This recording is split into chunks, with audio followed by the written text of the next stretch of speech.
indicar la diferente manifestación de infección urinaria, porque tengamos que el infección urinaria es diferente, porque tenemos, a diferencia de los adultos también, tenemos varias dificultades, ¿cierto? No es igual un niño de menos de un mes, un niño de un lactante, un escolar, un adolescente, son muy diferentes, ¿no? Y por eso el enfoque es así. Hay que saber interpretar los exámenes, cómo y cuándo solicitarlos, cómo interpretarlos, en quién se aplica uno y en quién se aplica otro. Y tenemos que plantear un calendario. La próxima vez traten de llegar temprano para no interrumpir, porque aquí solo tenemos una puerta, ¿no? Cuando tenemos los cuartos, tenemos cuatro puertas para entrar. ¿Qué tenemos que saber? ¿Qué es infección urinaria? Primero tenemos que saber que nuestro tracto urinario generalmente es estéril, no hay ningún tipo de germen, ¿no? A no ser que solamente sea la uretra, porque en la uretra sí hay cierta colonización de cierta flora bacteriana propia de cada individuo, ¿cierto? Entonces, ¿qué es una infección urinaria? Es el crecimiento de microorganismos en la vía urinaria, ¿no es cierto? Los patógenos colonizan, invaden y se multiplican dentro del tejido. Se adquiere generalmente por vía ascendente, tras colonización de gérmenes intestinales.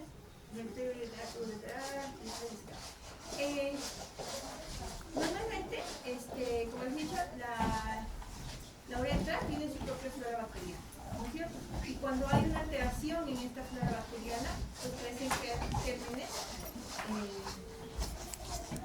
que pueden ser patógenos para nuestro organismo y que pueden tener cierta virulencia, ¿no? Y que pueden colonizar, invadir y multiplicarse. Y de acuerdo al grado de inmunidad que tiene el paciente, puede localizarse solamente en el tracto inferior, que tendríamos ahí una infección de vía urinaria baja, o puede ascender hasta el parénquima, los cálices neuronales, produciendo una infección urinaria alta.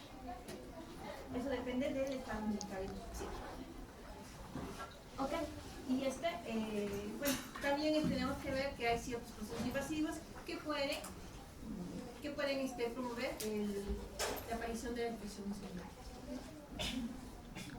Ahora, esta ocurre definitivamente en algunas, en las estructuras dentro del tracto urinario, como la uretra, que se llama uretritis, vejigacistitis, la opinión de peritonitis, cálices y parénquima renal no tienen. Ahora, puede ser sintomática o asintomática.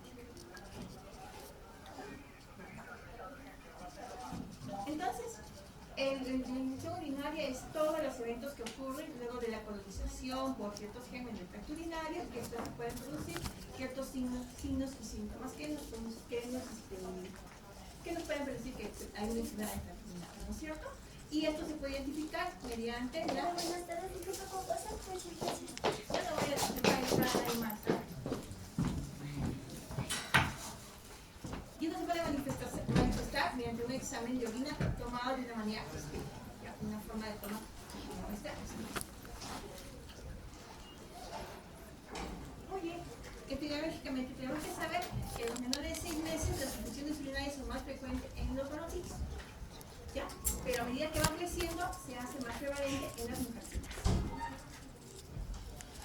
Más o menos el 5.8% es más frecuente en niños y la causa más frecuente de fiebre fiebre sin foco en menores de 10 años. ¿Qué es fiebre sin foco? Es una fiebre, es una temperatura mayor de 38.5 en un paciente que tiene que por lo menos 3 días seguidos donde no encontramos un foco aparente. O sea, yo reviso todo y no encuentro. Entonces la causa más frecuente en menores de 3 años generalmente es la infección del tracto urinario. Ya en un 5.8% en infección del tracto urinario. En menores de 6 meses, más frecuente en varoncitos, mayores de 1 año, más frecuente en mujercitas. Muy bien.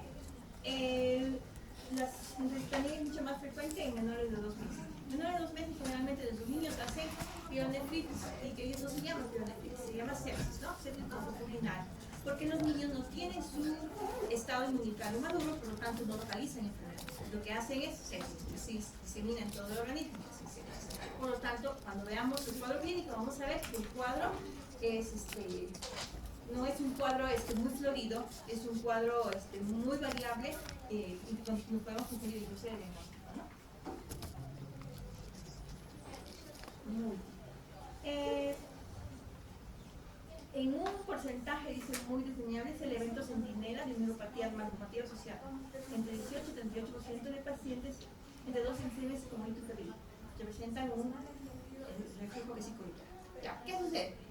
Cuando tenemos un evento de un paciente con cuadros febriles que corresponden a hitos recurrentes, más o menos un porcentaje entre 18 y 36% en mujercitas se debe a un reflujo vesículo-uretero. O sea, podemos pensar que ese niño tiene un patrón de reflujo vesículo-uretero. Y en un porcentaje de hasta 45% en varoncitos. ¿Por qué? Porque los varoncitos mayores de un año es mucho más difícil que hagan infusión de tracto urinario, ¿cierto? Y si no vemos ninguna malformación externa, entonces hasta un 45% podemos atribuirle a un reflujo vesículo-uretero. Ok, es más frecuente en la raza blanca, es otra cosa más triste que la raza negra.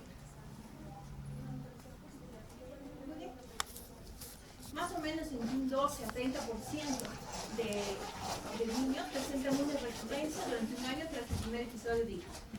Entonces podemos esperar que de los 100 niños que han tenido infección del tracto urinario, 12 hasta 30 pueden hacer un cuadro recurrente.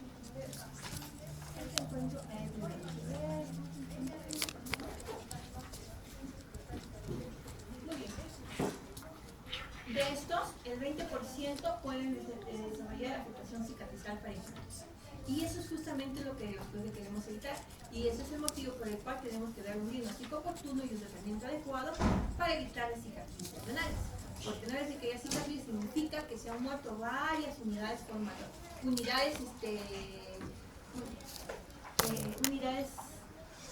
efectivas del riñón, que es el glomérulo. Se han muerto muchos glomérulos y por lo tanto ya no va a haber función de esa parte, ¿no es cierto? Unidades funcionales del glomérulo. Por lo tanto, tenemos que evitar las cicatrices renales.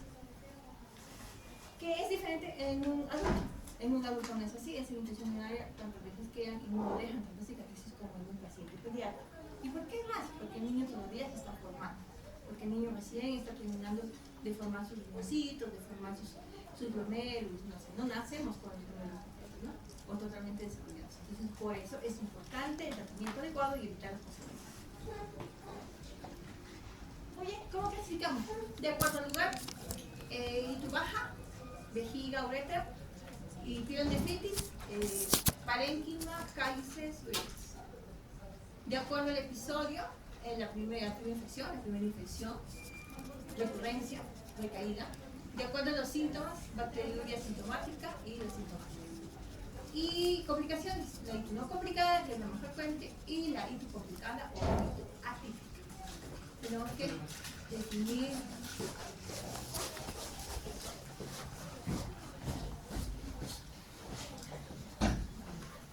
de acuerdo al sitio, fácil.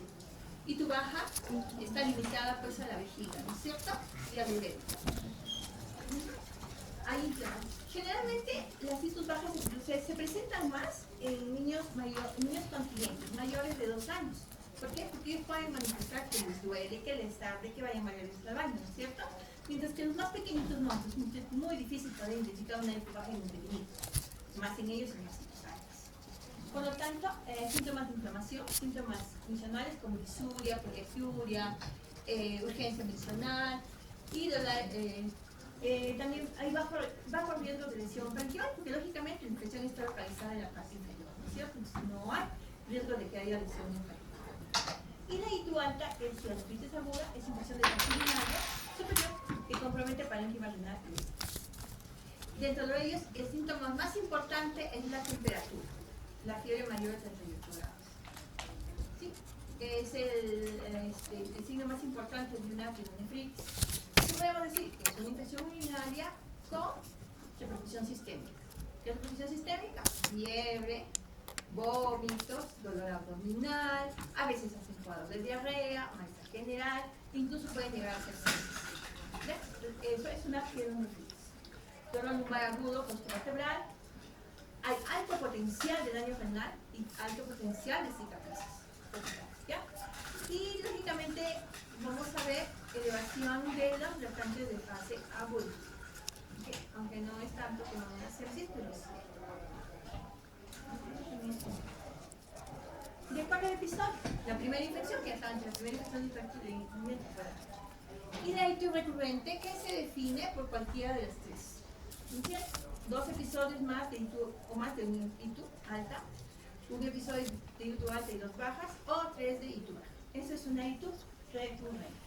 Bien, la recaída se asocia a aislamiento del mismo patógeno a pesar del manejo antibiótico adecuado, que puede ser el mismo o puede ser otro, es persistente o puede ser no resuelto. ¿Ok? Y una reinfección es el aislamiento de un germen diferente. Por ejemplo, teníamos un E. coli y bueno, el siguiente fue un Proteus, ¿no? Aunque es de acuerdo a los síntomas, pues una infección en un área sintomática y una bacteriuria asintomática. La sintomática generalmente es un aislamiento del conteo de bacterias cuantitativamente significativo en un cultivo en orina, recolectada adecuadamente, pero no hay síntomas clínicos, con sedimento urinario normal. Eso generalmente lo podemos identificar cuando hacemos tamizajes. Digamos, el papá tiene una... Por ejemplo, yo tengo un paciente en la mañana. Es un paciente que ha sido trasplantado. ¿Ya? Entonces tiene problemas renales y no se sabe, probablemente sea autoinmune el papá, ¿no? El papá del niño. Entonces, lógicamente, yo tengo que hacer tamizaje con el pequeño. ¿Cierto? Tengo que hacerle todos los exámenes de función renal, tengo que hacer los exámenes de orina y eso lo juzgo. Si en ese caso me salía, no tiene ningún síntoma, si en ese caso me saldría positivo, diríamos una bacteriuria asintomática. ¿Ok? Listo. Porque generalmente cuando hacemos tamizajes, hacemos tamizajes porque tenemos signos de sospecha, ¿no es cierto? Y generalmente son sintomáticos. Eso significa que hay colonización de la vejiga por bacterias no virulentas o bacterias patógenas atenuadas por el huésped. Eso vamos a ver por qué. Muy bien. ¿Y qué es una bacteriuria significativa? O sea, ¿cuándo decimos que sí es una bacteriuria? Hay bacterias en orina. Es el recuento de unidades formadores de colonia. ¿Ustedes han llevado microbiología? Yo me acuerdo, yo he llevado biología, tenía mi agar sangre ahí y tenía pues que sembrar, ¿no es cierto? Y luego de cierto les contábamos, ¿no es cierto? Igual. Entonces, la definición de bacteriuria significativa es de acuerdo a la toma de muestra, ¿ya? Porque tenemos varias maneras de tomar la muestra. Generalmente el más común en los continentes es el chorromero, ¿no es cierto? Y ahí es positivo cuando tenemos 50.000 a 100.000 unidades formadores de colonia. En los pacientes pediátricos no continentes podemos usar el de cateterismo vesical, o sea, con sonda, ¿no es cierto? Previa una limpieza. Cuando tenemos más de 10.000 unidades formadoras de colonia, decimos que es positivo. Y la última es la punción suprapúbica, que es bastante dolorosa, duele más que poner el catéter. Entonces, no usamos mucho, pero a veces en pacientes muy delicados se puede usar, ¿no es cierto? Basta uno y decimos que es positivo, que se supone que adentro debe ser todo estéril. Entonces, y de acuerdo a las complicaciones decimos una itis no complicada, que bueno, afecta al tracto urinario bajo, morfología y función renal normales, son inmunocompetentes, generalmente mayores de 2 años, síntomas adicionales, buen estado general y restantes de fase negativa. Una itis no complicada. Una itis complicada, menor de 2 años, síntomas de pielonefritis, deshidratados, malformaciones urinarias asociadas, alteración mecánica o funcional renal y falla del procesamiento de 48 centímetros. ¿Y qué estoy describiendo? Probablemente una itis típica, aunque hay más componentes que no. Dentro de las itis complicadas hay 2 complicaciones que se pueden dar. Uno es el absceso renal y otro es la nefritis local. Los abscesos son muy raros en los pacientes, ¿ya? Sin embargo, una nefritis también es una infección, una inflamación de cierta parte del riñón, ¿no es cierto? Entonces, los abscesos son muy raros. Generalmente eso se da en pacientes que tienen uno, que sea un germen no E. coli, o lo otro es de que sea un paciente no inmunocompetente, con algún tipo de inmunosupresión. Puede ser adquirido o puede ser congénito. En los pacientes, en los pediátricos, existen los dos. Muy bien, entonces tenemos que ver etiología. ¿Cuál es el germen más frecuente? E. coli. La E. coli es el germen más frecuente de una infección del tracto urinario. llegando un 80% en niños y hasta un 90% en niños. ¿Ok? Entre bacterias y coli. Muy bien, entonces, de 10 al 15% del resto se distribuye en Klebsiella, Proteus, Pseudomonas, Enterobacter, Streptococcus, etc. ¿Ya? Pero la más frecuente es E. coli. ¿Por qué? Porque es una enterobacteria que está cerca, el ANE está cerca al meato urinario, entonces por continuidad se trata más. Es cierto que también las otras enterobacterias pueden producir infecciones urinarias. Sin embargo, el coli tiene ciertas características que le hacen más propensas a producir infecciones urinarias. ¿Ok? En los recién nacidos, como ustedes saben, los recién nacidos hacen sepsis y ellos hacen infecciones urinarias por diseminación hematógena. Por lo tanto, cualquier germen puede ser. ¿Y cuáles son los 3 gérmenes más frecuentes en un paciente neonato?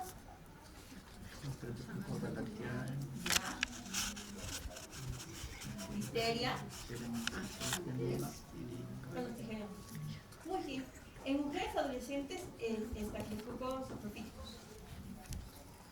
Es lo más frecuente, porque a veces, por fricción, en adolescentes sexualmente activas es frecuente el hallazgo de estafilococcus pyogenes. ¿Ya? Por el mismo hecho, ¿no? ¿Cómo le llamaba?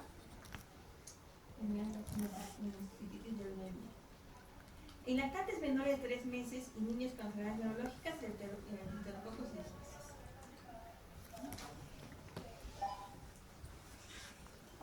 Muy bien. Entonces, el E. coli tiene unas características un poquito especiales que pueden, por supuesto, que producen mayor infección urinaria. Presenta actividad de adherencia y bacterias. Tiene 2 tipos posibles, ¿no? Tipo 1 y tipo 2. El tipo 1 generalmente está asociado más a bacterias asintomáticas. ¿Ya? ¿Por qué? Porque estas se conoce que es más frecuente. Y la de tipo 2 o el tipo P son las que producen mayor virulencia y mayor daño. ¿Ok? Son resistentes al pH, inhiben la peristaltis ureteral, fibrosis tipo 1, infección baja, fibrosis tipo B, fibrosis aguda. Pero como el tipo 1 está asociada a bacteriuria sintomática. Y la fibrosis tipo P o 2 están asociadas a pielonefritis y a cicatrices renales. Existe, más o menos se ha visto que se codifican como 11 genes, 11 tipos de 11 genes que están clasificados para producir el PIR tipo 2 o tipo P. ¿Ya? Aparte de eso, generalmente la vía de infección, como he dicho, es ascendente, ¿no? Ascendente proveniente de la zona de la flora intestinal o de la zona genital. Por eso que cuando vemos un paciente, yo les he dicho a mis alumnos de práctica, cuando examinamos a un paciente, el examen tiene que ser completo. Cuando examinamos infección de vía urinaria, no solamente vamos a ver introducción lumbar, puntos laterales, tenemos que ver la zona anal, la zona perianal. ¿Por qué? Porque como son pequeñitos, muchas veces no nos damos cuenta que de repente no tienen ano, de repente lo que tienen es una fístula. Y la fístula puede estar muy cerca a la vejiguita, a la vaginita y ¿no? Entonces es una fístula, es un agujerito no continente, entonces muy fácilmente que las heces salgan y se vayan. Por eso que el examen tiene que ser completo. Y van a ver cuántas sorpresas se van a dar. No solamente en estreñimiento, de todo tipo de patologías, incluso neurológicas. El examen tiene que ser completo, porque van a encontrar muchas cosas muy interesantes en los pacientes. Muy bien. Hematógenas generalmente en sepsis, estafilococo, pseudomonas, salmonella. ¿Quiénes son esos que pueden producir eso? Generalmente los pacientes que están hospitalizados. Pacientes que han sido hospitalizados, por ejemplo, por neumonía, ¿no es cierto? Y en algún momento va a ser bacteriemia y puede producir también infección urinaria. Por ejemplo, los pacientes que te hacen bronquiolitis se complican en infección del tracto urinario, que puede ser por bacteria o puede ser viral. Los virus son muy poco frecuentes y casi escasos. El adenovirus es uno de los más frecuentes que pueden producir el tracto urinario, pero no es tan florido como una bacteria. Los pacientes que son hospitalizados, pacientes que son inmunocomprometidos, VIH, síndrome de Down, PCI, desnutridos, esos pacientes van a ser generalmente infección hematógena, ¿no? Y por lo tanto, probablemente no vamos a encontrar un E. coli, sino otro tipo de germen, como Pseudomonas, Klebsiella, Protozoa. Y por continuidad, ¿no? Por continuidad como monotonal, así es. Ok. ¿El E. coli qué pasa? Produce daño renal por adherencia y producción de toxinas, obstrucción capilar y respuesta inflamatoria. Resulta, los factores de violencia bacterianos dependen también de la inmunidad del cuerpo, ¿no? Influyen en la severidad de la infección. Resulta que nosotros tenemos dos receptores en la mucosa del epitelio urogenital, ¿no es cierto? Que se llaman TOL, ¿no es cierto? Receptores TOL, TRL. Estos de aquí son 11 que están clasificados, de los cuales el 2, el 3, el 4 y el 11 son los más importantes. El 2 generalmente está asociado a infecciones de tracto intestinal, pielonefritis, cicatrices renales, pero la que nos produce mayor lesión es la 4, la TRL 4. ¿Por qué? Porque esta produce lesión, movilización de citoquinas y hormonas inflamatorias, produciendo mayor daño renal. Entonces, ¿qué tenemos? Tenemos que las infecciones urinarias, como la pielonefritis y el daño sistémico, se debe más a la reacción exagerada de la inmunidad, más que el daño directo por la bacteria, por el coli. Pero eso también se debe pues, a que nuestra bacteria pues, tiene su pili 2 tipo 2. Esta va y actúa a nivel de tiene receptores en las células urogenital, son glucoproteínas, que se unen en ¿no? Y también en los receptores TOL4. Y estos producen, pues, desencadenan una serie de fenómenos inflamatorios, produciendo mayor daño y mayor cicatrices renales. Está asociado a la presencia de cicatrices renales. ¿Ok? Eso generalmente los más pequeños. También existe la interleucina 8, que tiene que ver con la movilización de como actividad, ¿no es cierto? La movilización de los neutrófilos, de las capilares a los túbulos, ¿no es cierto? A los túbulos renales. Y estas producen. En cambio, cuando no hay movilización de interleucina 8, entonces tenemos que nuestra pielonefritis va a ser mucho más severa. Cuando no hay movilización de interleucina 8. Cuando hay mayor reacción inflamatoria, mayor daño también. El otro, también tenemos fenómenos que nos ayudan a lo que es eliminar la infección urinaria o prevenir la infección urinaria, lo cual es la micción, ¿no es cierto? La orina. Generalmente nosotros eliminamos las bacterias por barriga. Por eso vamos a ver que niños que tienen problemas para la micción, como por ejemplo los niños con PCI, ¿no es cierto? Que muchos de ellos hacen vejiga neurogénica. O sea, no funciona los esfínteres y hacen obstrucción, entonces ahí tienen mucho más tiempo la orina y se contamina y no hay el barrido y la bacteria está. En pacientes que tienen reflujo vesicolateral, elimina la orina, queda cierto residuo vesical, se llena, asciende y produce infecciones urinarias con frecuencia. ¿En quiénes más? En aquellos pacientes que tienen lesiones neurológicas también, ¿no? También pueden producir, no solamente PCI, ¿no? Hay niños que tienen mielitis transversa, parálisis de otro tipo de enfermedades, etc. ¿Quiénes más? Los que tienen constipación, estreñimiento. ¿Por qué? Por el fenómeno mecánico. Pues. Se llenan las heces en el recto, obstruye la salida, se mantiene la vejiga llena o hay residuo y este residuo se va, hay gérmenes que van ascendiendo, se va contaminando y asciende nuevamente. Entonces también pueden producir lesiones, pueden producir diseminación ascendente de la bacteria. Entonces, en conclusión, si tenemos un paciente que donde la pielonefritis no necesariamente es el daño directo de la bacteria lo que produce el daño, sino nuestra reacción inmunológica. ¿Ya? Debido al TLR4, activado por el hilo de la... Muy bien. ¿Y cuáles son los factores de riesgo? En pediatría todo tiene que ver con factores de riesgo, antecedentes y todo eso, porque generalmente son niños que recién primero recién nacido y recién está terminando su formación. Entonces, pesa bastante los antecedentes, ¿no? Prenatales, antecedentes familiares, etcétera, etcétera. Muy bien. Entonces, ya sabemos que el sexo es muy frecuente en los niños pequeñitos, los varoncitos es más frecuente en las infecciones urinarias que en las mujercitas. En los recién nacidos de 4 a 1. En los preescolares de 1 a 15, más frecuente en las mujercitas, ¿no? Y en los escolares de 1 a 30. Por eso, cuando tenemos una infección de tracto urinario en un varoncito, tenemos que buscar malformaciones externas primero, ¿ya? ¿Cómo cuáles? Malformaciones primero. Puede ser hipospadias, epispadias, ureter un poco dorsal o ventral, etcétera, o si no, doble salida del ureter, etcétera, ¿no? También y lo otro, fimosis, pues, ¿no? Fimosis que generalmente es fisiológica, pero con el transcurso de los años o del tiempo tiene que ir descendiendo. El medio ambiente, mala higiene. No está ciertamente muy asociado a las infecciones urinarias en sí, pero sí en las mujercitas por el hecho de que el arrastre, ¿no? Al momento de la limpieza después de defecar, ¿no? Que lo hacen de la parte de atrás hacia adelante, arrastran el germen y puede contaminar eso. El uso de pañal.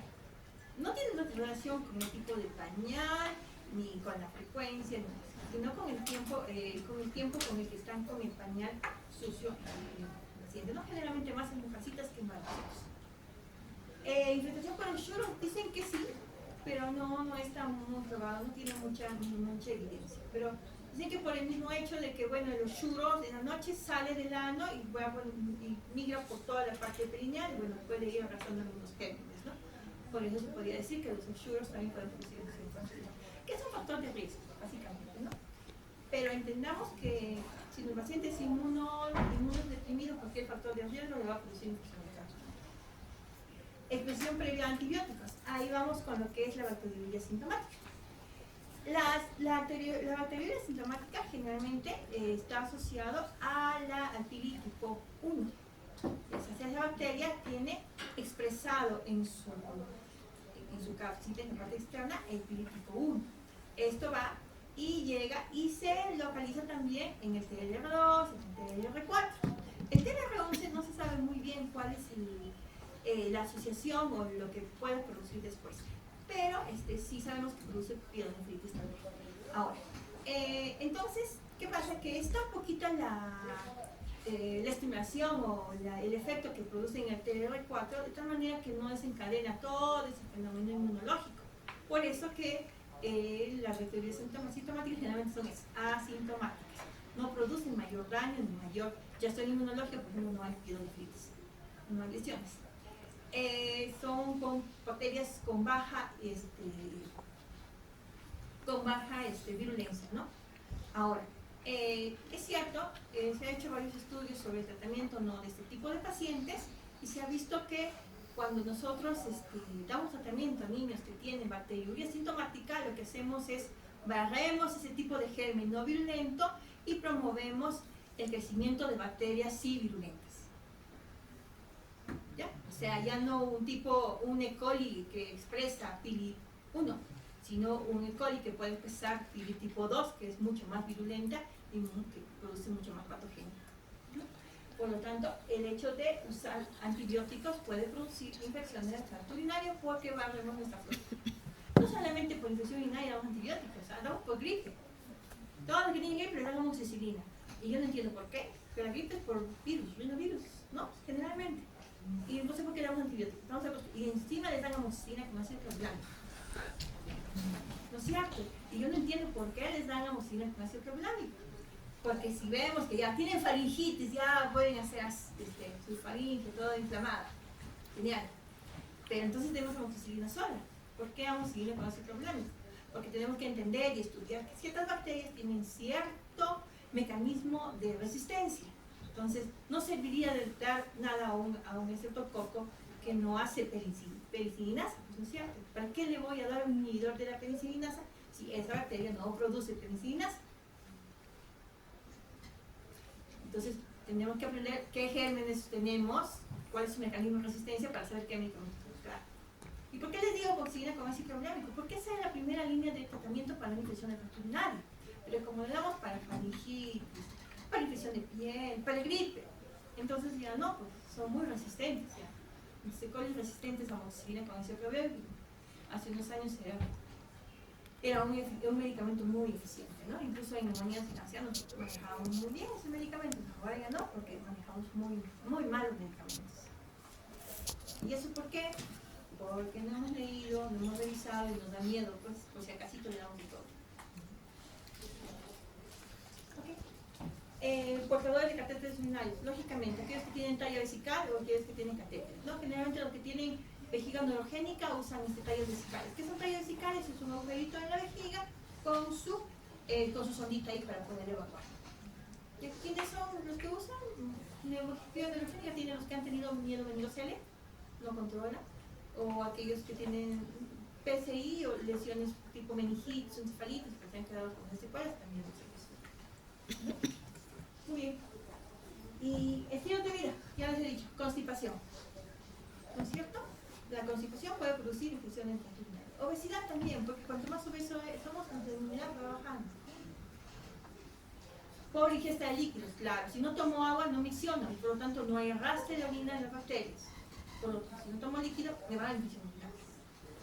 Por eso lo primero que tenemos que hacer cuando vamos a realizar un paciente es hidratarlo. Bioral o endovenoso, pero hay que hidratarlo. No exagerando, pues no, teniendo sus valores hidratados. Muy bien. Síndrome de eliminación disfuncional, lo que les decía, ¿no? Vejigas neurogénicas. Lo otro son los niños que ustedes tienen hermanitos, tienen primitos, hijos. Hermanitos y primitos, sobrinitos. Ya, ustedes han visto a los niños cuando tienen 2, 3 años, bien. Cuando van al jardín tienen 4 años, ¿no? Y les gusta ir a jugar. Y si están jugando, se olvidan de ir al baño, se olvidan de comer, se olvidan de dormir. Pero lo más importante es que se olvidan de ir al baño. Entonces tienen más tiempo reteniendo la orina. Y eso nos está produciendo mayor tiempo de la orina en la vejiga. Y si hay un germen que ha ascendido, entonces tenemos caldo de cultivo para nuestro urinario. Por eso es más frecuente en los niños, en los preescolares y escolares, las infecciones urinarias, por eso, más que nada en mujercitas, ¿no? Las niñas se olvidan y se. Una vez me llegó una niña que tenía, ¿cuántos años tenía? 5. No, tenía 7 años. Me la trajo de emergencia el profesor, porque se quejaba de dolor abdominal, se quejaba demasiado. Y nosotros dijimos, es una apendicitis, pues se acuerda que un dolor abdominal aparatoso es muy grave. Entonces le eché y empezamos a revisar. Pero qué sorpresa, tremendo globo vesical. ¿Qué pasa? La niña se aguantó tanto que le empezó a doler mucho el abdomen. Y cuando empezó a misionar, pues le dolía mucho, ¿no? Estaba haciendo una cistitis.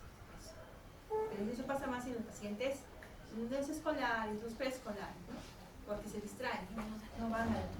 Les dicen la hora del recreo para ir al baño, no, ellos se van a jugar o a comer. La actividad sexual en adolescentes también.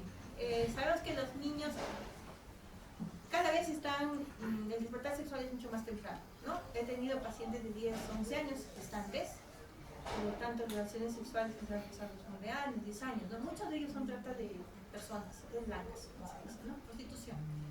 Pero algunos no son así, gestantes de 12, 13 años, entonces en ellas vamos a ver que si tienen relaciones sexuales con frecuencia van a tener infección de tracto urinario, ¿no? Por la fricción o por el abrazo. La lactancia materna sí está probado que es un factor protector para la infección urinaria. ¿Por qué? Por las inmunoglobulinas que tiene la leche materna. Por eso, más que nada. La fimosis, se puede decir que si un paciente está haciendo una infección de tracto urinario a repetición, febril, a repetición, o sea, pielonefritis, se le puede aconsejar que sí pueda hacer una cirugía. Pero si no es así, no tanto, porque vamos a esperar hasta los 4 años incluso que pueda hacer. O que podemos hacer la retracción de manera farmacológica ahora, ¿no? Porque no sirve de operar. ¿Ustedes han visto cómo operar? Ustedes han hecho cirugía 1, ¿no? Cortan y les bajan todo y después se bajan. Y después yo he hecho los controles y el de glande está arriba, ¿no? Ya no tiene perfusión que le cubra. Pero bueno, en todo caso, La indicación sería, o sea, la indicación sería, pues, siempre y cuando nuestros pacientes estén haciendo infecciones del tracto urinario recurrentes, febriles, ¿no? Con el riesgo de que hagan cicatrices renales, y ahí podría estar indicado hacer una cirugía, pues, para bajar el virus. Dice que no febril presenta 8 veces más prevalencia de glucemia de un niño con enfermedad. Eso es lo que dice la teoría, ¿no? El reflujo vesicoureteral también es frecuente. En esos hay 8 veces a más veces de infecciones urinarias. A repetición. Vejigas neurogénicas, lo que hemos dicho. Y cuando tenemos historias de familiares con infección de tracto urinario o reflujo vesicoureteral, entonces en esos niños es un factor de riesgo urinario. Por eso le decía, ese niño que vino porque su papá le han hecho un trasplante renal, entonces ese niño hay que ver qué factor de riesgo tiene ese niño, porque puede ser que sea algo hereditario, ¿no? ¿Y cuáles son las manifestaciones clínicas? Pueden ser muy heterogéneas y pueden ser dependientes de la edad. Cuanto más pequeñito sea, más inespecífica es el cuadro clínico. Por lo cual tenemos que tener un alto índice de sospecha y establecer un diagnóstico de tratamiento temprano. ¿Qué significa? Por ejemplo, en un recién nacido y lactante menor de 3 meses, lo más frecuente es que vamos a encontrar una sepsis. ¿Qué significa? Una piolitis. Vamos a empezar con fiebre. Fiebre, 3 o 4 días con fiebre sin foco previo. ¿Qué más? Vómitos, inapetencia, pérdida de apetito, irritabilidad, letargia. Puede haber ictericia cuando es un poquito más severo, pero la sepsis va acompañado de daño hepático, ¿no es cierto? Palidez, incluso convulsiones. ¿Bien? Y lo menos frecuente es que haya dolor abdominal, hematuria, orina fétil. Eso es lo menos frecuente que vamos a encontrar en un pequeño. ¿Okay? En lactantes mayores de 3 meses y 2 años, lo mismo. Fiebre, primera causa de fiebre sin foco, hiporexia, falla de Medro. ¿Qué es falla de Medro, chicos? ¿Saben qué es falla de Medro? Ya, a ver, ¿qué es falla de Medro?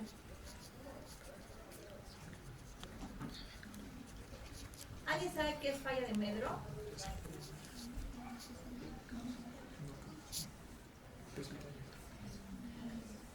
Presentalia debajo del percentil, ¿no es cierto? Que le corresponde de acuerdo a la edad, en 2 o 3 controles.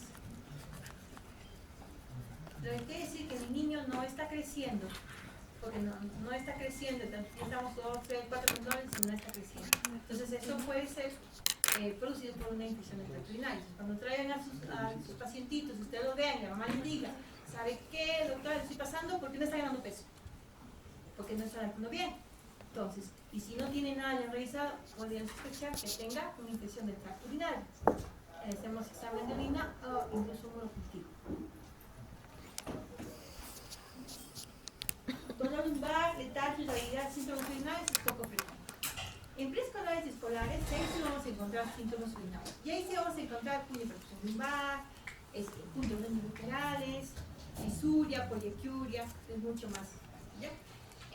Porque generalmente se manifiesta con mayor, es más florido el cuadro de una itu baja, ¿no es cierto? Pero también puede haber una itu alta, ya con fiebre, vómitos.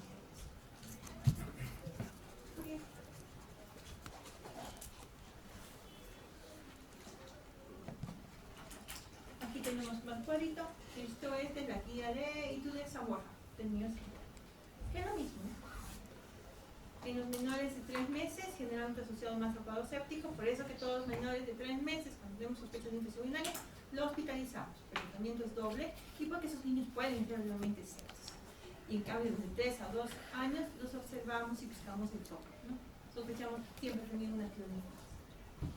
Y los mayores generalmente es una infección en tracto urinario, pero no podemos eliminar también la piolitis. Entonces, ¿qué tenemos que hacer?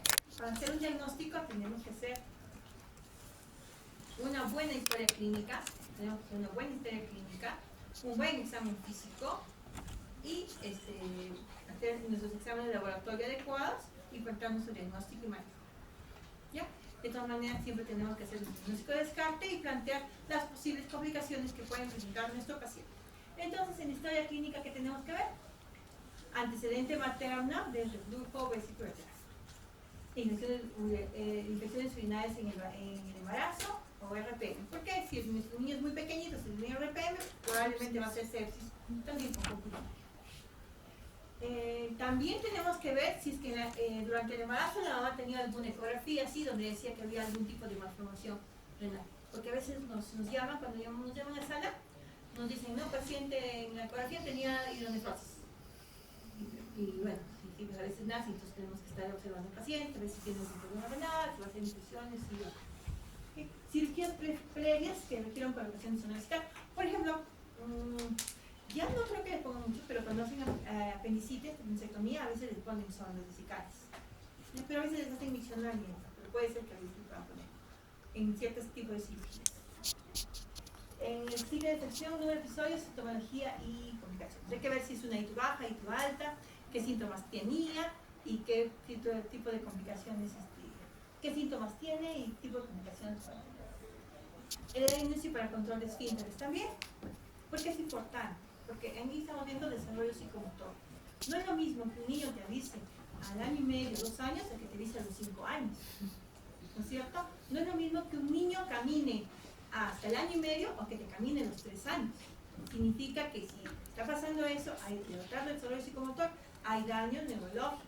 Y si hay daño neurológico, yo puedo pensar que puede tener incontinencia urinaria, incontinencia fecal, o que puede tener vejiga neurogénica. Por eso es importante en la anamnesis averiguar todo ese tipo de antecedentes.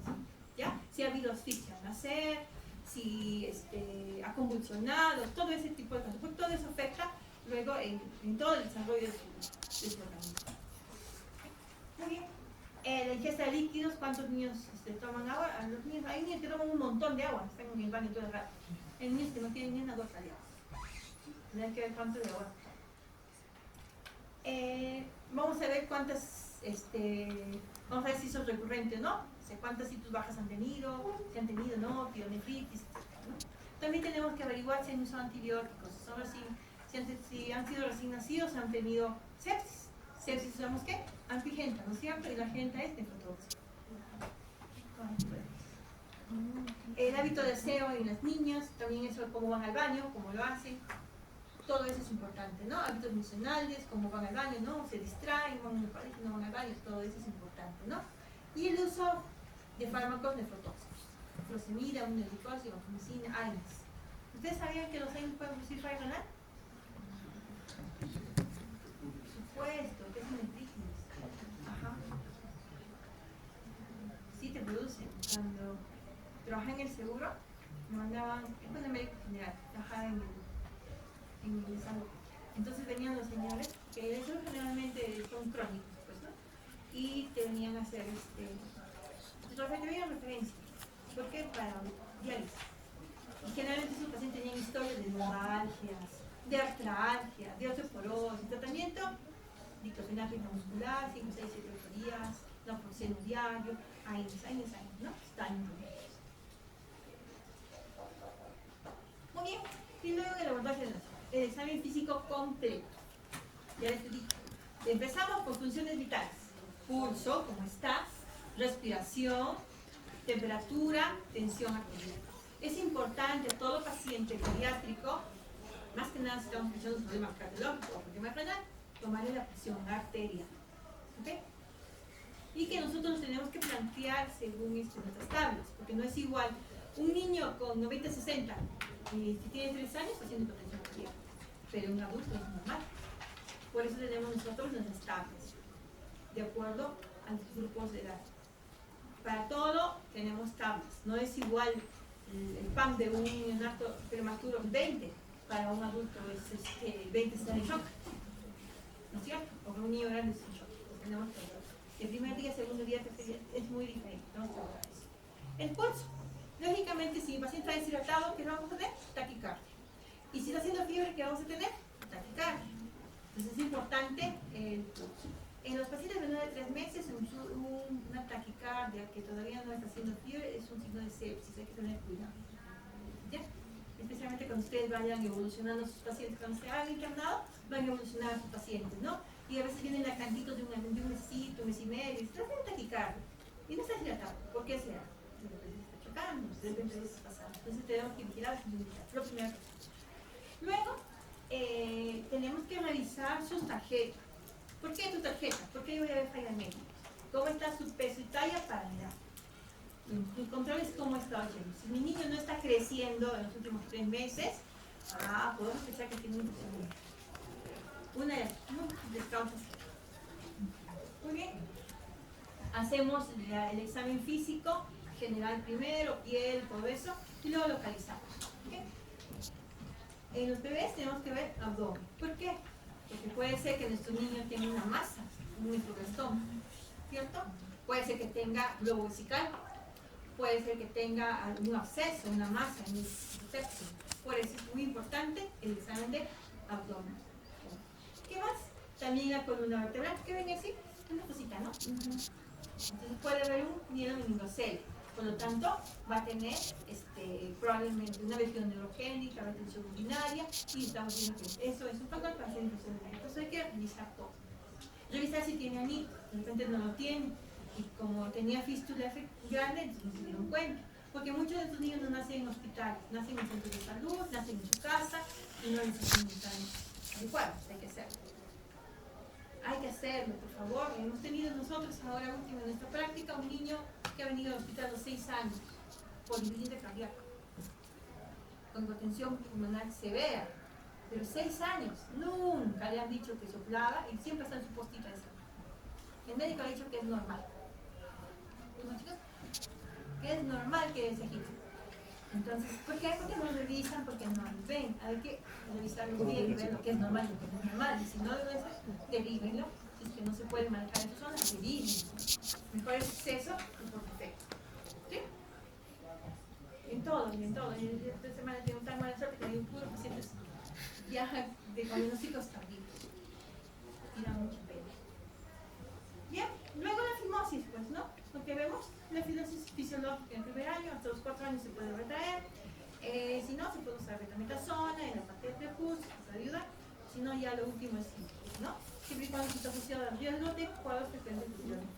Definitivamente los niños que hacen infección de tracto de vía urinaria siempre tienen algún defectito más. Entonces, cuando me decía, cuando van al hospital y hay niños hospitalizados, la mayoría tiene, o sea, no son niños normales. Es como en el COVID. ¿Nos hemos muerto nosotros? No. ¿Nos ha dado COVID? A muchos se les ha dado. Algún enfermedad y se les estaba despediendo.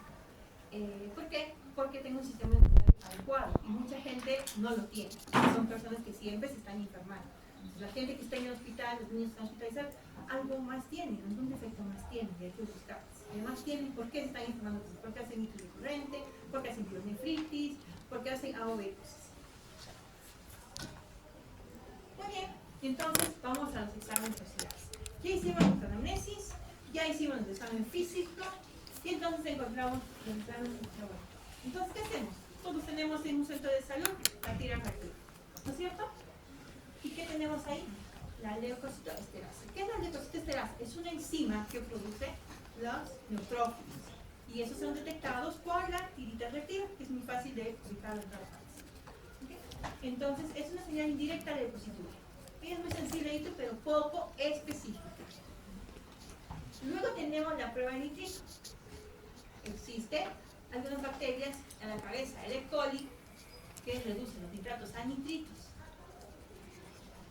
Y eso sí es muy, muy específico. Es poco sensible porque muy pocas veces podemos traer el tracto urinario. ¿Por qué? Porque para tener nitritos positivos tiene que tener por lo menos 2 horas la orina antes de poder tener la orina en reposo ahí para poder nosotros tener un nitrito positivo. ¿Qué significa eso? Generalmente hay que tomar la primera orina en la mañana. Que toda la noche ha dormido, la viejita está llena de orina, entonces la primera orina vamos a introducir un nitrito positivo. Eso generalmente, ¿no? Otros hay que considerar muy inespecíficos el pH alcalino, que cuando hay pH alcalino sugiere protos. La presencia de proteinuria y hemoglobinuria. A veces hay orina, pero es muy poco. Entonces, ¿qué tenemos aquí? Estereasa, oligocitos y nitritos positivos.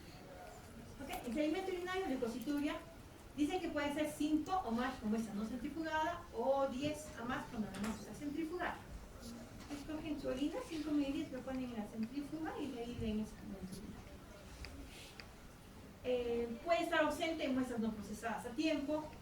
30 minutos tenemos que procesar una muestra de orina. Después de eso todo se muere. Es igual que en la heces. Los depósitos se mueren y ya no encontramos. Porque vienen las señoras con su bebito y su orina. Pero como han hecho la cola y todo, y están 2 horas recibiendo su orina. Ya no me sirve esa muestra. ¿Ok? Cuando hay muestras insuficientes, cuando la densidad urinaria es muy baja. Muy bien, entonces tenemos en la tira reactiva, si tenemos nitritos positivos y esterasa depositaria positiva, tenemos una sensibilidad de 80-90%, especificidad de 60-98%. ¿Por qué más que nada? Entonces, ¿qué hacemos? Iniciamos tratamiento, porque probablemente sí es un nitrito tratamiento. Si tenemos nitritos positivos y esterasa negativos, tenemos probablemente una infección de tracto urinario, porque tenemos nitritos. Entonces, tomamos el cultivo e iniciamos tratamiento. Si tenemos nitritos negativos y esterasa positiva, solo si hay síntomas podemos iniciar tratamiento. Pero si no tenemos síntomas, tal vez podemos tomarle una muestra o observar. ¿Ok? Y si los dos son negativos, no necesito. ¿Ya? Está descartado.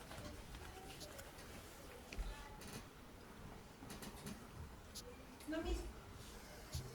Lo mismo. ¿Y cuándo tenemos esterases depositarias falsos positivos? En enfermedad de Kawasaki, por ejemplo. En apendicitis también, por inflamación local. En una gastroenteritis también, por inflamación local. Litiasis renal. Y cuando hay fiebre también, ¿no? Porque hay quimiotaxis, se mueve. ¿Okay? ¿Y cuándo tenemos falsos negativos? Cuando hemos demorado mucho en tomar la muestra. ¿Ya? Cuando la densidad es muy baja también. Cuando hay neutropenia, cuando la densidad es muy baja, significa que la orina está muy diluida. Nitritos. ¿Cuándo tenemos falsos negativos? Cuando tenemos la orina menos de 4 horas en la vejiga. Significa que no ha habido tiempo para que la bacteria pueda producir nitritos.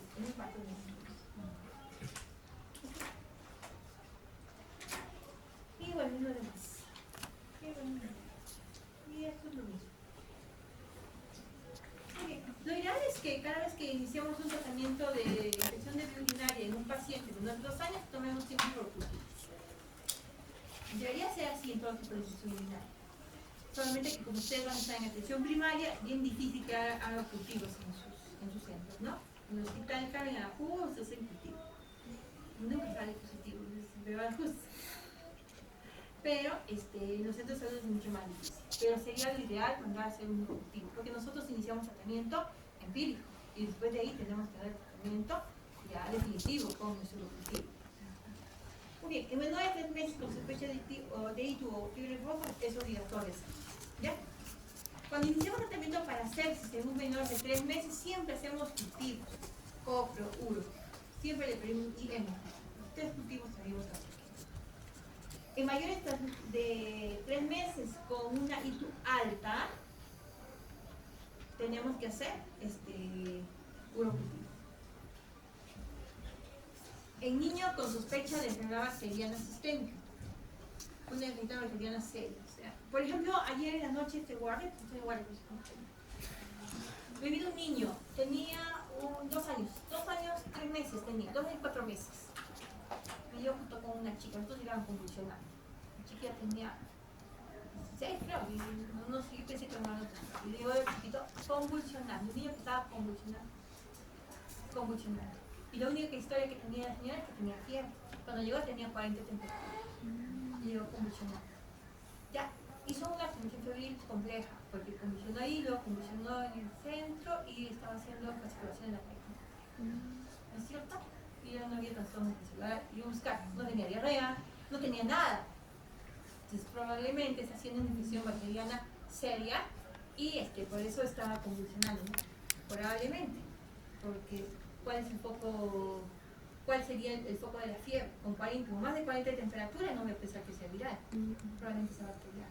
Entonces en ese paciente sí está indicado hacer todos los exámenes y pedir también cultivos, porque puede ser foco urinario, puede ser una encefalitis, puede ser una anemia, cualquier cosa puede ser. ¿Ya? Entonces en esos pacientes vamos a pedir puro cultivo. Infecciones en tracto urinario recurrentes, sí, en eso sí tenemos que pedir cultivos. ¿Ya? Y bueno, niño con examen de orina tiene reactivo. Por ejemplo, mi niño tiene toda la clínica tiene una infección del tracto urinario, pero está todo negativo. O sea, su orina, todo eso, hay que saber. Más todavía si es pequeñito. Y como les he dicho, el urocultivo positivo constituye el estándar de oro, igual estándar para una infección del tracto urinario. Eso es. Para el diagnóstico.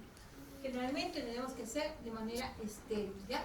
Dice que se puede conservar el refrigerador hasta 24 horas, de 2 a 8 grados centígrados.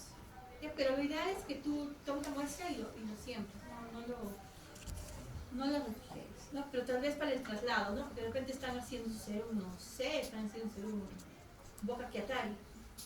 Oh, no llego ahí, yo estamos ya, oh, ni más a fondo. Ahí puedes tomar tu muestra y ir con tu bolsa y hasta llevar a tu hospital.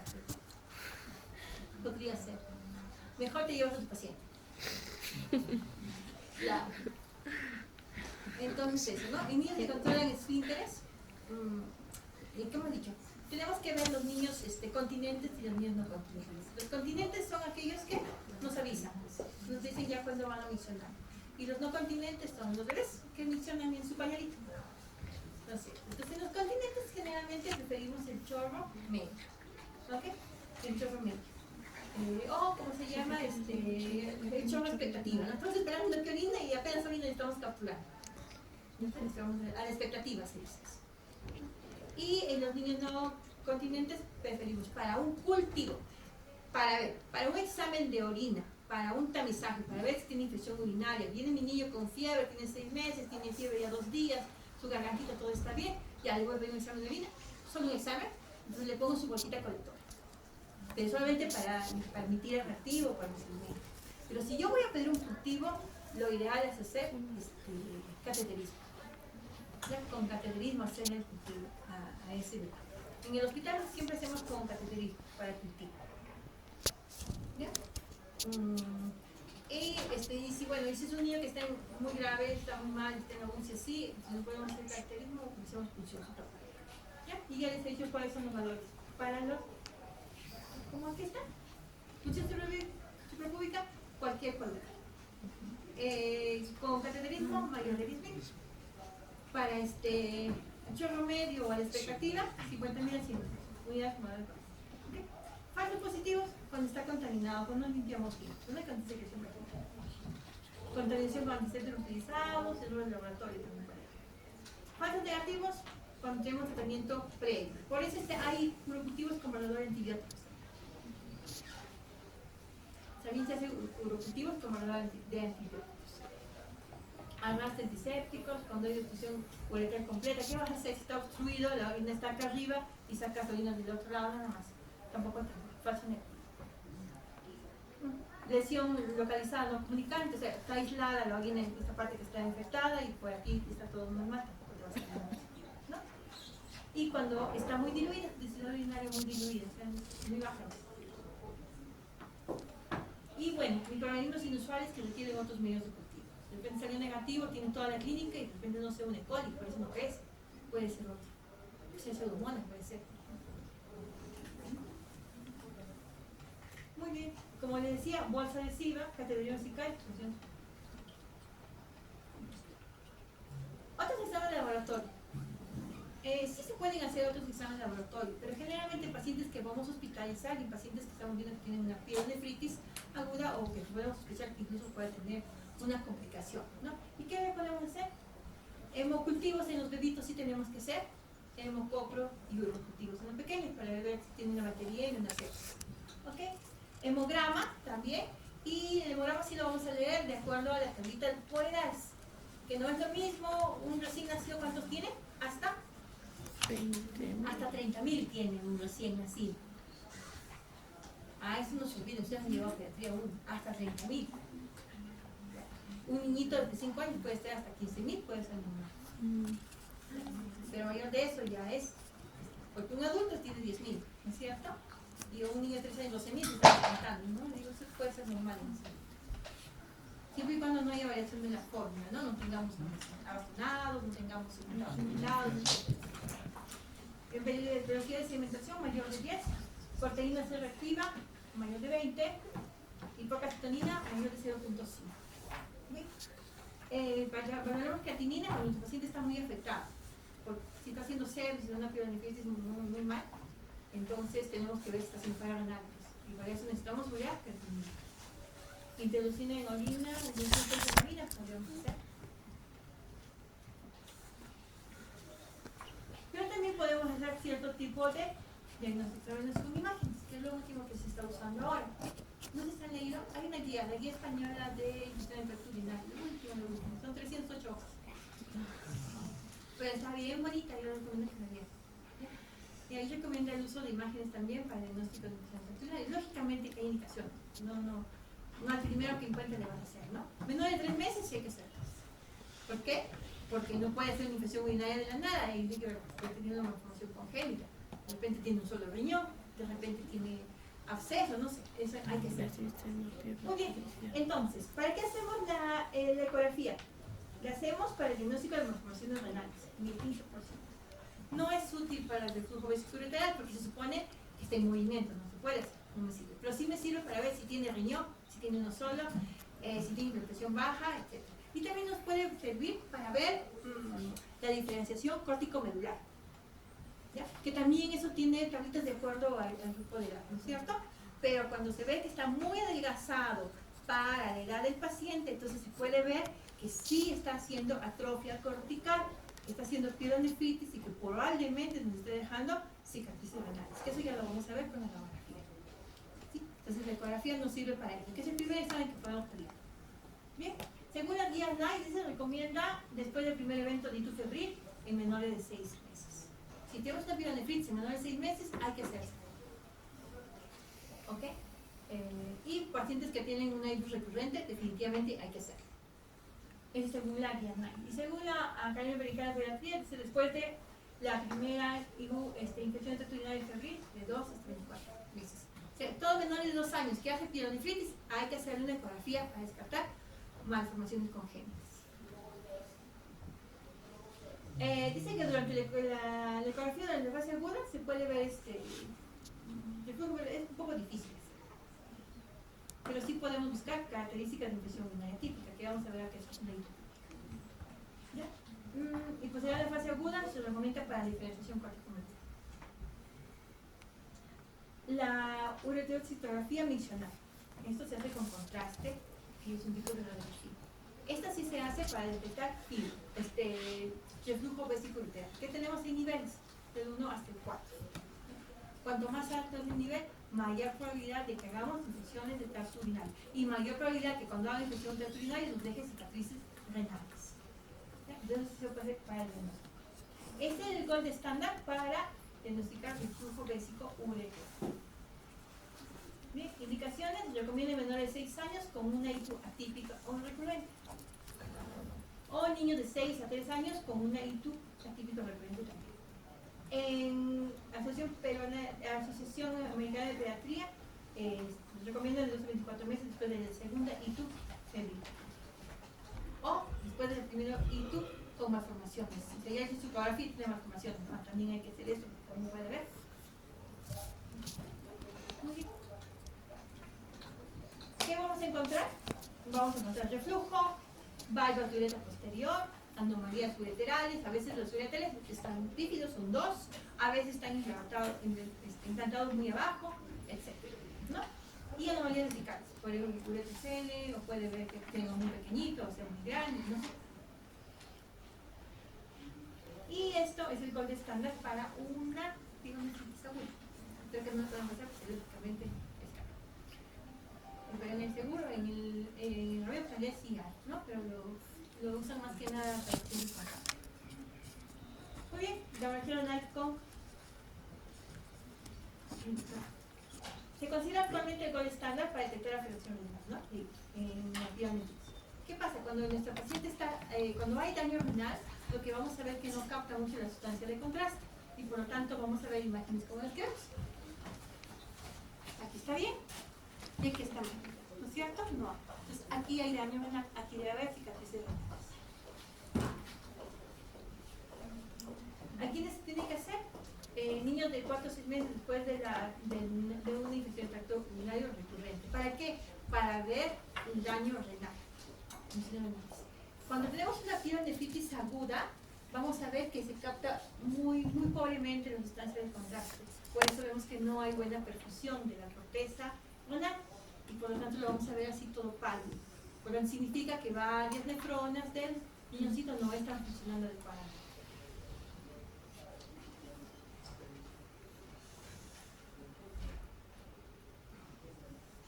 Muy bien, esto es el reflujo vesicoureteral, vemos del 1 al 4.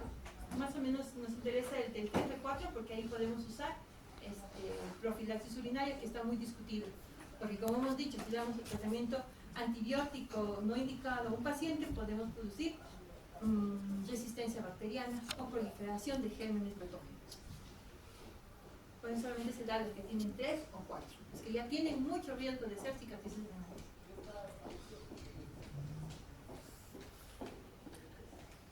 Aquí está el examen con tomografía con Juan de la.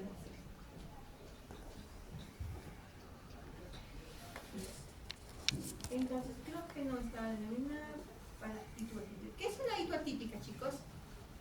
¿Puede pasar la infección, la hitoatípica está definida como una infección del tracto urinario que no sea tratamiento después de 48 horas, que no cede la fiebre en 48, después de 48 a 72 horas de tratamiento. Por ejemplo, tengo a Susanita que ingresó, tiene 1 año y medio, entra con 40 de temperatura y he iniciado ceftriaxona, ¿ya? A dosis para tratamiento de biurina 50 por kilo de peso y estamos en el tercer día y sigue con fiebre. Entonces ahí puedo sospechar una hitoatípica. Entonces, en ese paciente que tiene hitoatípica yo tengo que descartar varias cosas.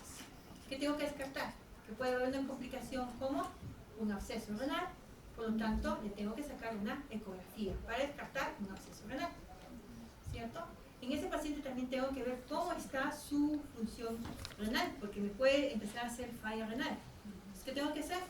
Urea y creatinina, para ver si hay daño renal, ¿cierto? Para ver función renal. Luego de eso, ese paciente también me puede estar haciendo alteración hemodinámica, ¿no es cierto? Por lo tanto, tengo que ver todo su perfil de sepsis, porque el paciente puede estar haciendo sepsis. Es una ITU complicada, ¿no? Luego de otro, tengo que reclamar su cultivo, porque una hitoatípica también es un germen diferente al E. coli o un E. coli leve. ¿Por qué? Porque tengo que rotar antibióticos. Eso es una hitoatípica. Ya, eso es lo que tienen que saber. Y más que nada les digo así, porque cuando ustedes ven un paciente que no es de tratamiento, ustedes tienen que pensar, también puede ser eso, también puede ser. Entonces, ya tienen que ampliar sus estudios para ese niño. Porque te puede ser hitoatípica en el primer episodio de infección urinaria. Entonces ustedes tienen que descartar rápidamente, porque si no lo hacen pueden haber secuelas. ¿Sí? Las cicatrices renales y la función renal alterada. Muy bien, entonces ¿qué hacemos en una hitoatípica? Una ecografía renal y vesical.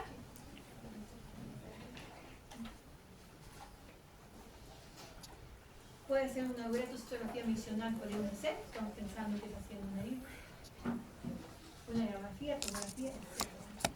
A veces podemos llegar a estar haciendo tomografía, porque sigue siendo fiebre y no sale nada, podemos pensar que está haciendo un absceso, puede ser red, y una ecografía no te va a ver en una experiencia. Muy bien. Entonces, ¿qué hacemos? Tenemos una hitoatípica, o sea, una infección urinaria alta. Primero, una hitoatípica se desciende a una pielonefritis, infección urinaria alta. ¿Qué hacemos? En cuanto a imágenes, ¿no? Tenemos que hacer una ecografía de vías urinarias normal. Si está normal y tiene una IQ alta, diagnóstico incierto, pueden hacer una tomografía, si está agudo, normal, y si está normal, hay que hacer una citografía miccional. Si tienes una IQ baja, no tienes mayor estudio, solamente das tratamiento. Si la ecografía salió anormal y tienes una clínica de una ITU alta, haces lo mismo, ¿no? Sospechas, das tratamiento y si sigue, no hay mejora, una tomografía para ver si hay secuelas, lesiones, cicatrices o alguna otra cosa. Y si es anormal, buscas otro tipo de patologías, ¿no? Como dije, puede haber pelvis dilatada, pielonefritis, litiasis, tuberculosis también puede haber, de todo puede haber en una pero esa es la secuencia de cómo debemos manejar nuestro diagnóstico por imagen. Muy bien, y el tratamiento que tenemos que instaurar. Primero tenemos que eliminar el germen, ¿no es cierto? Y la prevención de las complicaciones. Una de ellas son las clocetas. El alivio de los síntomas, definitivamente, la fiebre, la disuria, etc. Y la prevención de recurrencias y complicaciones. ¿Como cuáles? Hipertensión arterial y cicatrices renales. Muy bien. Y lo primero que tenemos que saber es que el inicio temprano del tratamiento disminuye la incidencia de sufrir cicatrices renales. Por eso es importante dar el diagnóstico y tratamiento adecuado en un menor de 2 años. Muy importante, porque estos niños tienen mayor probabilidad de ser cicatrices renales. Y las cicatrices renales significa que ya no funciona esa parte de su riñoncito y que si sigue haciendo más cicatrices renales se va a quedar sin riñón y vamos a tener falla renal crónica y de repente vamos a tener diálisis, etcétera, etcétera. Por eso tenemos que hacer el tratamiento rápido y tempranamente en todos los niños menores de 2 años. ¿Ya? Definitivamente los más grandecitos también, ¿no? Pero la probabilidad de que tengan cicatrices es menor respecto a los niños más pequeños. El tracto urinario está libre de gérmenes excepto el uretra. Por lo tanto, es importante no usar los antibióticos porque altera el equilibrio. Ustedes, no sé, lo más que ustedes no van mucho al ejemplo. Por ejemplo, cuando tenemos pacientes que tienen fracturas expuestas, ¿no es cierto? Les dan ceftriaxona, clindamicina en el tratamiento a veces, ¿no? O les dan otro tipo de antibióticos.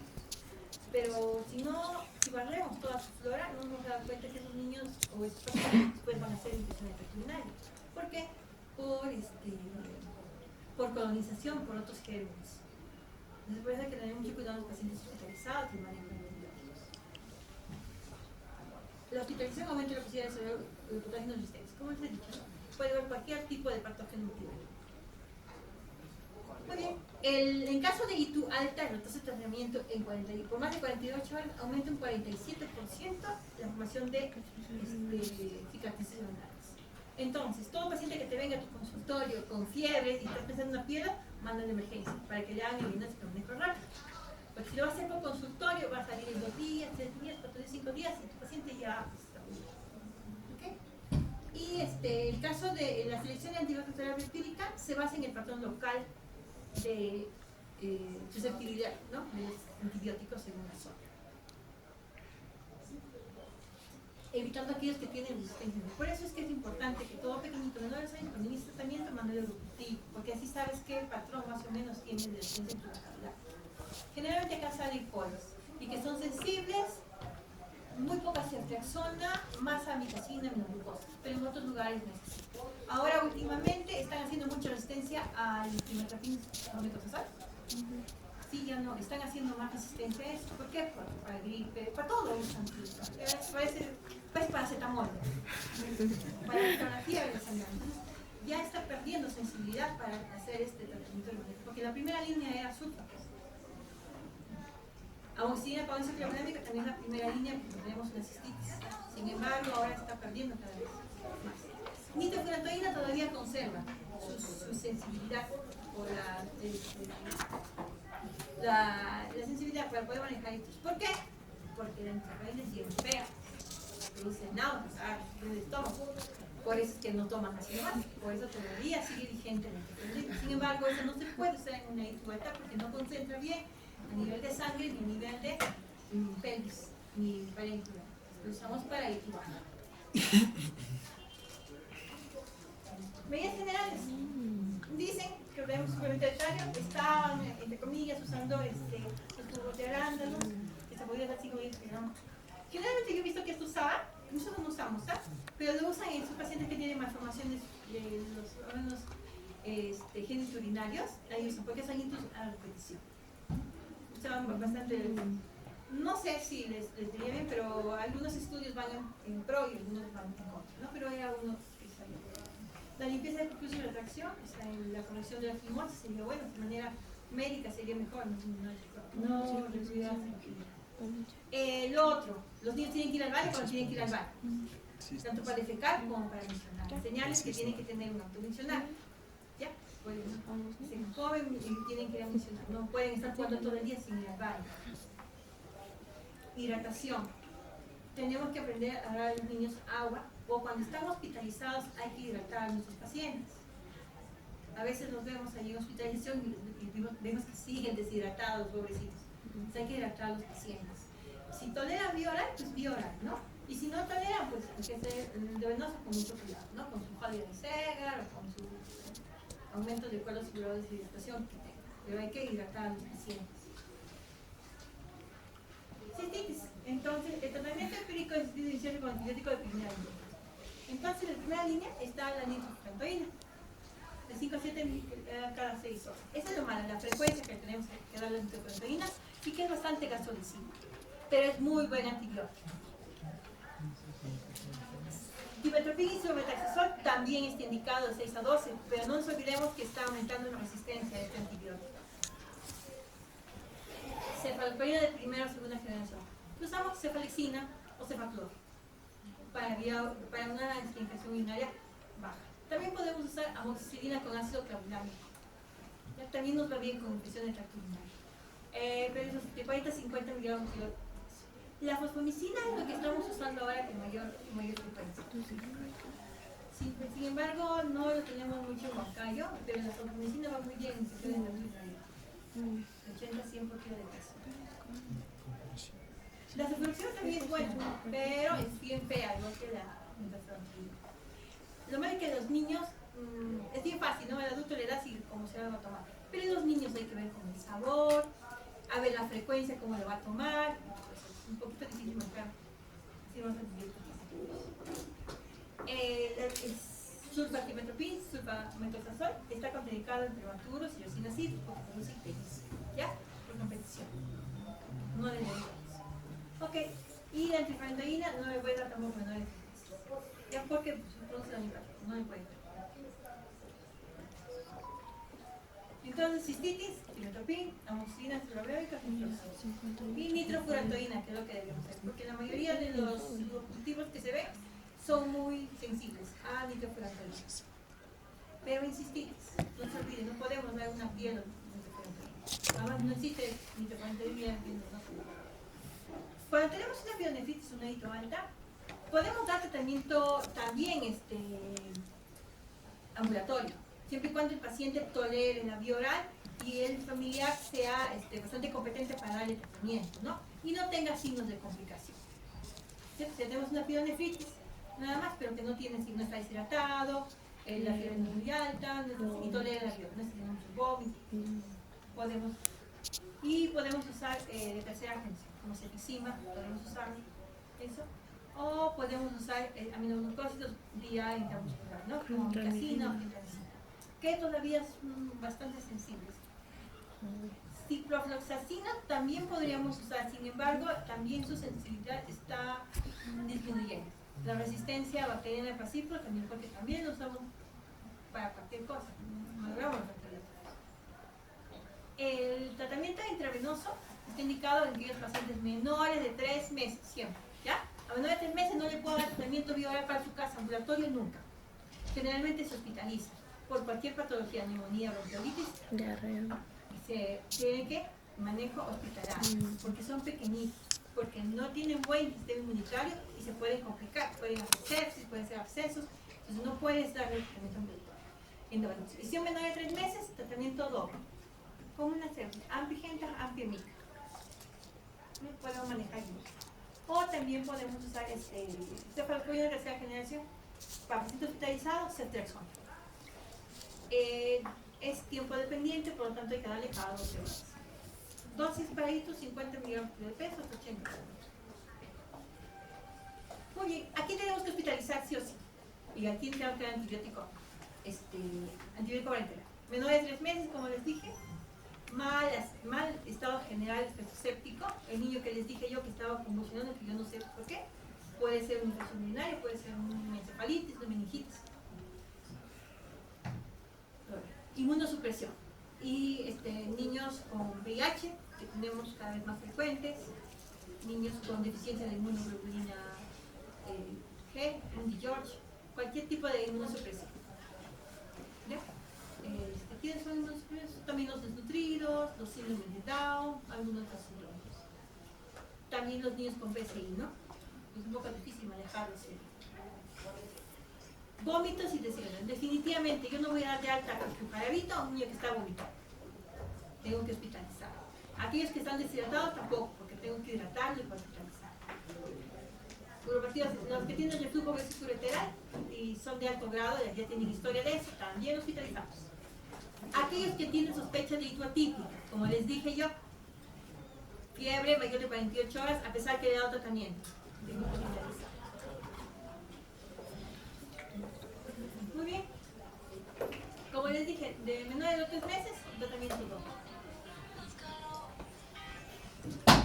Esta es una tratamiento que podemos hacer. ¿Y tu alta? Se aproxima, se aproxima.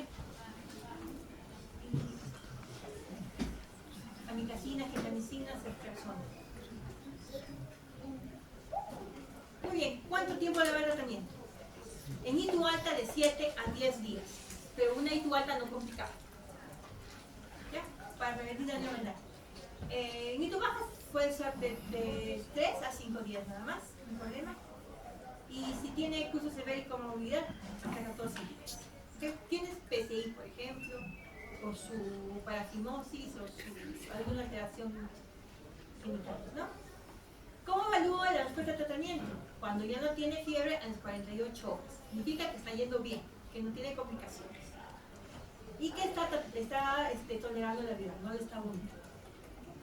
Muy bien. Profilaxis, ya les he dicho. No está indicado solamente aquellos que tienen el RBU de severo, generalmente 3 o 4, a ellos sí se les puede dar. Se puede dar con tratamiento la cuarta parte de la dosis indicada, con sulfa o nitrofurantoína. Pero así es 2, 3, 4 meses, hasta 6 meses puedes dar profilaxis. Hitoatípica, aquí está. Es una ITU de mala evolución clínica. Significa que está yendo mal. Si tu niño tiene 1 año y 3 meses, tiene infección urinaria, ya tiene 3 días de tratamiento y sigue haciendo fiebre, definitivamente no vas a pensar que tiene neumonía, ¿no? Lo que tienes que pensar es que esa ITU se está complicando. Algo más tiene ese niño. Entonces, falta de respuesta al tratamiento en 48 horas. Por la fiebre. Más abdominal o vesical. Busquemos eso. Aumento de creatinina. Busquemos función renal. Luego su examen y vemos que tiene 1 o 2, 1, 1.5. Para un pediátrico eso es alto. Infección por germen no coli, no el coli. Puede ser un ble, prox, klebsiella, pseudomonas, cualquiera. Resistente a tratamientos previos, antecedentes de flujo. Sepsis. Tasa de filtración no disminuida, oliguria. El paciente no está orinando, a pesar que está haciendo, el paciente está haciendo una hitoatípica. Bien. Profilaxis medicamental se refiere al uso de fármaco para reducir el grado de infección. Y hemos dicho, no está comprobada su eficiencia. Hay gran riesgo de concentración de géneros multiresistentes. Y generalmente se usa en una sola dosis nocturna, una sola vez. ¿Ya? Y 1/3 o 1/4 parte de la dosis normal. Usamos cefalexina, sulfa o nitrofurantoína para hacer profilaxis. Ahí está todo lo que se calcula. Generalmente lo que vamos a usar es eso. ¿En quién está? 3 y 4 durante un año hasta que se evalúe 90 grados de ¿ya? Y niños varones con 4 y 5, un año hasta que se evalúe de nuevo el grado de reflujo vesicular. Muy bien, entonces tenemos un cuadrito. Menor de 10 años. Fiebre sin foco, irritabilidad, vómito, letargia, somnolencia, rechazo de la toma, ictericia prolongada, ¡pam! Recogemos orina. Si me viene un niño así, recojo orina. Método, de acuerdo a la edad del perro. De acuerdo a la edad. Diagnóstico no urgente, no continente, sondaje vesical. Diagnóstico urgente, sondaje. Lo tenemos que sondar, porque lo veo mal. Lo tengo que sondear para sacar su muestra. Y ahí nomás te hago su examen y le mando el cultivo si me sale positivo. No urgente, no continente de bolsa perinatal. Estudio básico de la orina urinarios. Mayor de 2 años, fiebre, vaginal, dolor, vómitos, malestar, igualito, pienso una piedra, diagnóstico continente orinar con micción media, recogido chorro medio. Y le hago el examen de orina. Muy bien. Nitritos, estalaje depositaria, tinción Gram, sedimento urinario o cultivo. Por favor, si tu mensajito puedo. pasar a recoger tolerancias. Como hemos dicho, gram negativo, gram positivo, nitrito y esteraje positivo, y tu prueba de tratamiento. Nitrito sin crear, probable iniciar tratamiento o mandar nitrito negativo, esteraje leucocitaria positiva, veo clínica, y si tiene clínica, inicio tratamiento, y si no hay clínica, observa. Negativo, no tiene infección enterococitaria. Muy bien. Obtenemos un cultivo por sondaje vesical. Si es negativo, yo evaluación clínica, veremos por qué también estaba así, ¿no es cierto? Y si es positivo, estoy confirmada y damos tratamiento de acuerdo al cuadro clínico, ¿no? Si es pequeñito, lo hospitalizo, y si es grande y tolera la viral, le doy tratamiento ambulatorio, pero lo cito en 2 días para ver cómo está. Ya no es que le doy 7 días, señor, venga, y el tercer día está boqueando.